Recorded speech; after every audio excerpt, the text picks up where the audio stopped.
गतिके हाग्रामायादि सासे मूर्ख सासे माने स्टुपिड पलिटिशियान आरो बेफोरबायदि लेखा गोरों हारिखौ बे स्टुपिड बिपिएफनि लिडारफ्रा दैदेननो हागोन नामा बा बिथांमोननि बुंनाय बायदि बर' हारिया थांबावगोन नामा? मानोना हाग्रामाया गावखौ जेल जानायनिफ्राय बासिनो थाखायसो बे बाथ्राखौ बुंगासिनो दं। दिनैनि बे गोदान भिडिअ नोंथांमोनखौ फिन खनसे बरायहरनाय जाहैबाय। लोगोफोर, जोंनि बड'लेण्ड एरियायाव दा राजनितिनि बिराद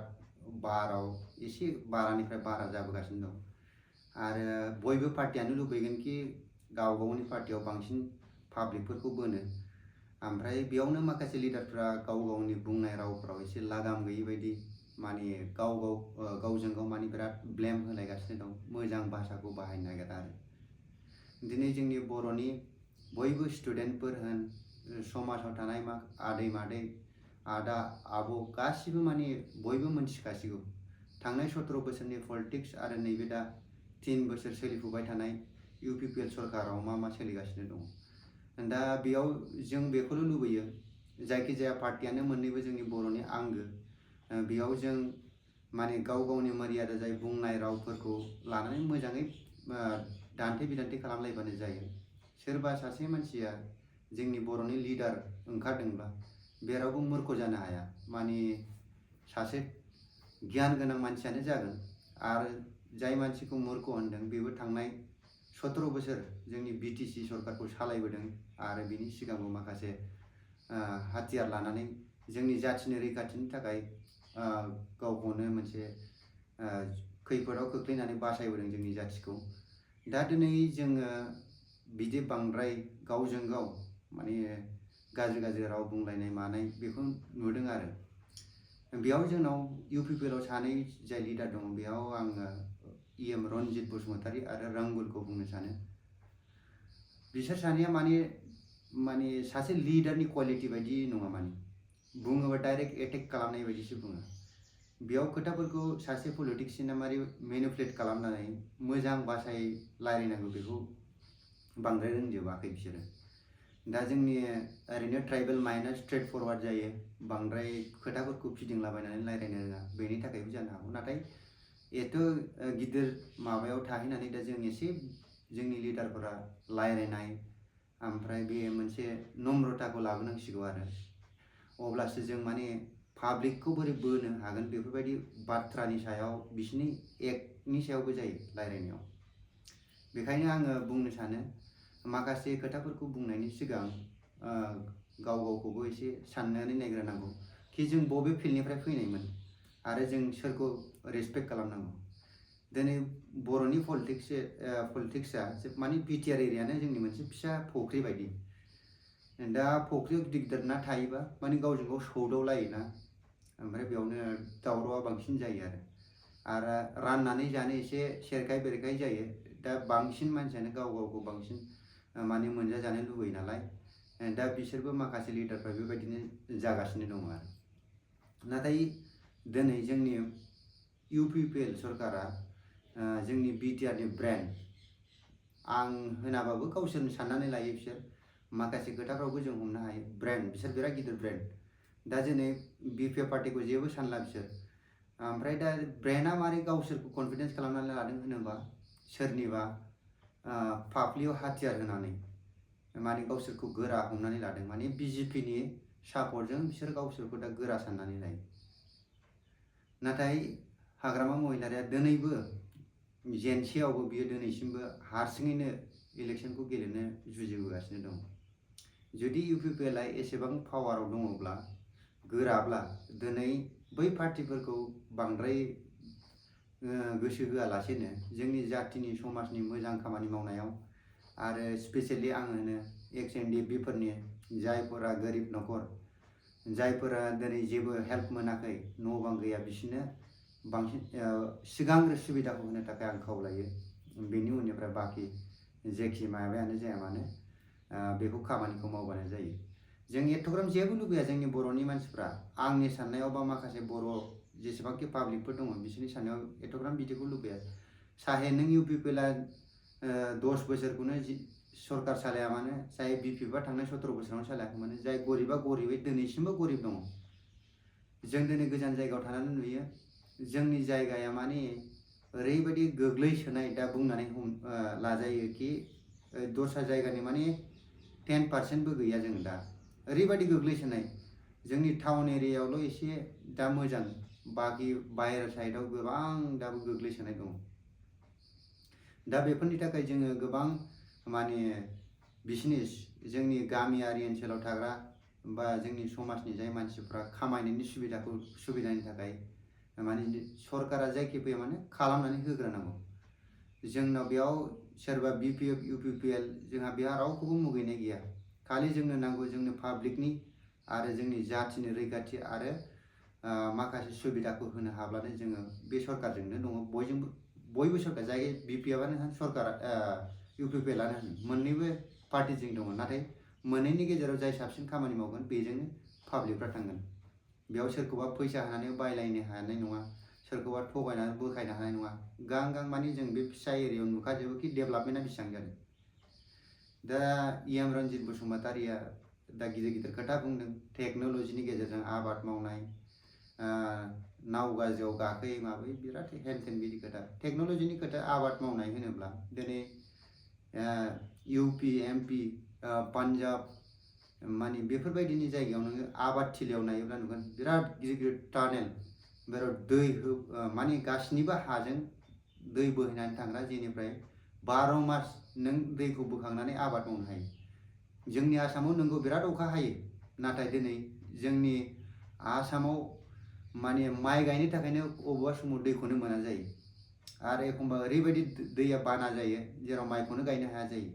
दिनै दैफोरनि सुबिदाफ्रा मोजां जायोब्ला जोंनि आसामावबो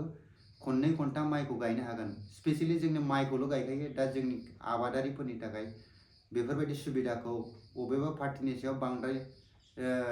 नोजोर होआलासेनो जोंनि पाब्लिकनि सुबिदानि थाखाय खामानि मावो अब्लानो बिराद सेटिसफाइ जागोन जोङो UPPL-आ जोंनि BTR-आव दा बड'लेण्डआव माने मासे मैदेरसो BPF सोरबा नर्माल बे पलिटिकेल पार्टिफोरनि जेरै गर्जन मोसाहारिमोना ओरैबायदि सोंलाबायो दा नोंसोर मासे मैदेर दा बे मैदेरा सैमा सोंलाबायनायाव जेबो गिनांगौनि दरखार गैया खालि मोजाङै खामानि मावबाय थाबानो जाबाय आरो माखासे बुंनाय लिहाजफोरखौ एसे मोजां खालामबानो जायो अब्लानो पाब्लिकफ्रा नोंसोरखौ मोजां मोनगोन साइन्सजों आगान हरनानै थाबायनो रोंनाया नाजानाया मानसिनि गियानि मानसिनि खोन्था गतिके हाग्रामायादि सासे मूर्ख सासे माने स्टुपिड पलिटिशियान बे बाथ्राया रोखा जाबाय जे जायनि जाहोनाव बियो हारिखौ बार फानबाय थानो नागिरगासिनो दङ नोङो मोनसे खोन्थाखौ नाय एम्बुआ दैज्लाङावल' गाबो बियो मालाबाबो मेसेङाव गाबा खिन्थु दिनैनि साइन्टिफिक जुगाव एम्बुनि सायाव सोनारनानै एग्रिकालसारखौ मावलिया मानोना दिनैनि साइन्टिफिक जुगाव बोथोरनि सायाव बा अखानि सायाव बेखौ सोनारालासिनो कमप्लिटलि साइन्टिफिकेलि गोदान मुगानि गोदान मोनसे सिस्टेमजों खामानि मावलांग्रा गतिके दिनैनि बे 21st सेन्चुरिनि ग्लबेलिजम मोनसे थासारियाव गावनि हारिखौ फोथांना लाखिनोब्ला मा मावनांगौ मा मावनाङा बेखौ गोदान मुगानि सेंग्रा सिख्लाफ्रा लेखा गोरों सेंग्रा सिख्लाफ्रा मिथिजोबखागौ बे हाग्रामानि समनि स्टुपिड नंला जों बर' हारियाबो गियानि जाबाय जोंखौ सोरबाया ट्राइबेल होननानै आन्डार एस्टिमेट खालामनो नाजानो हागौ खिन्थु ट्राइबेलफ्राबो लेखा गोरों जाबाय नोंथांमोना साननानै नाय नोंथांमोननि मिडियानि गेजेरजोंनो प्रचार जागासिनो दङ जे देग्लाय APSC-नि मेइन एग्जामाव 133 गथ'फ्रा मेइन एग्जामाव पास जादों बेनि गेजेराव 40निफ्राय 50साया भाइभायाव मक इन्टारभिउआव निश्चय पास जागोन होमब्ला जोंनि बर' हारिया जे लेखा रोङाखै होननानै सोर बुंगोन आरो बेफोरबायदि लेखा गोरों हारिखौ बे स्टुपिड BPF-नि लिडारफ्रा दैदेननो हागोन नामा बा बिथांमोननि बुंनाय बायदि बर' हारिया थांबावगोन नामा नंगौ बिथाङा मोनसे बाथ्राखौ बुंदों जे जोंनि माबानि मा होनो BTR एकर्डनि गेजेरजों 6 शिड्युलनि गेजेरजों दिनै जोंनि बे बड'लेण्ड हालामा स्टेटहुड जानो थांगासिनो दङ खिन्थु बेखौथ' दल दामनानै लाब गैया नोंथांनि फिसालाया दिनै बिहामजो लाबोनो नागिरदों नोंथांनि फिसाजोआ दिनै बिजामादैजों हाबा जासिगोन बेफोरबायदि होननानै दल दामनानै फोसावनायनि जुग नङा दिनैनि जुगाव बिसिनाव जयनिं जानायाथ' बाक्सायावबो दाखालि 5000 जयनिं जादों बिसिनि फोरमायनाय बायदियै बिजनियावबो बिराद गोबां जयनिं जाबाय बिसिना दा चिराङावबो जादों दाखालि गसाइगावबो जानाय देखायदों परबत जेरावबो जानाय देखायदों माने जोङो नायो जोंनिफ्राय UPPL निफ्राय जायफ्रा मोननाय मोनिखौ जेब्लायबो लानानै पार्टिनि मोजां खामानि मावै माखासेया माने मा होनगोन पार्टियावहाय लेंखेदा बायदि खामानि मावग्रा मानसि थायोना बेफोर थांनायनि अनगा बेफोरबायदि हाजार जोंनिफ्राय मालाबा BPF दोलोआवहाय UPPL आव थाङाखै खिन्थु हाजार जोंनावसो फैगासिनो दङ आं दाखालिनिफ्रायनो बुंगासिनो दङ जे खामफाम बरगयारि बिथाङा गावनि UPPL आव जयनिं जानायनि सिङाव खामानिखौ मावगासिनो दङ आरो जोंनि UPPL दोलोआ कि बबेबा खारनावहाय BPF आव जयनिं जागोन बिनि खुनु माबा गैया मानोना बायनाय नावआवहाय सोरबा मिथिखानाय दानि जुगनि गोदान मुगानि लेखा गोरों सेंग्रा सिख्लाफ्रा बायनाय नावआव गाखोनो थाङाथ' बे नावआव ना बैथायानो दङ ना नावआनो गोदान ना नावआनो रिपेयारिं खालामनाय गब्लंखा बैथाबो गैया बेयाव गाखोनानै गाव गब'नानै मालाबाबो गावनि जिउखौ फोजोबनो थाखाय BPF दोलोआवहाय हाबनायनि बाथ्रायानो फैनो हाया आं गाव दाखालि बुंबाय गावनो फैनो नागिरदों माबोरै जोंनिया थांनांगौ जाखो गावनो MP आवहाय हाग्रामानि रिकुवेस्टखौ माबानो हायैनि दाननो हायैनि थाखाय MP खौ गेलेसिगोन बियो खिन्थु मोनसे खोन्थाया रोखा बिसोरो खोब बारा मोनोब्ला 140 निफ्राय 150,000 मोनगोन 150 40,000 निफ्राय 150,000 सल' बिसोर मोनगोन थारमाने 1,40,000 निफ्राय 1,50,000 बिसोर मोननो हागौ गतिके बिसोर देरहानायनि बाथ्रायानो फैनो हाया गतिके 1,40,000 BPF नि सापर्टारा नेक्स्टआव सरकार दानो हागोन बेखौ रावबो सिमां नुखायाखै मानोना हाग्रामाया मालाबाबो फैला जाय समाजा दिनै BTR नि समाजा गासैबो जाति जनगोष्ठिया शान्ति नागिरनानै खौसेथि नागिरनानै जौगानाय नागिरनानै लामा लाखाबाय शान्ति मोननाय अशान्तिनि राजा खोमसिनि राजा हाग्रामाजों सोरबा थांनानै गावनि जिउखौ गावनि हारिखौ गावनि न'खरखौ मालाबाबो आन्दायहोनो थाङा दिनावथ'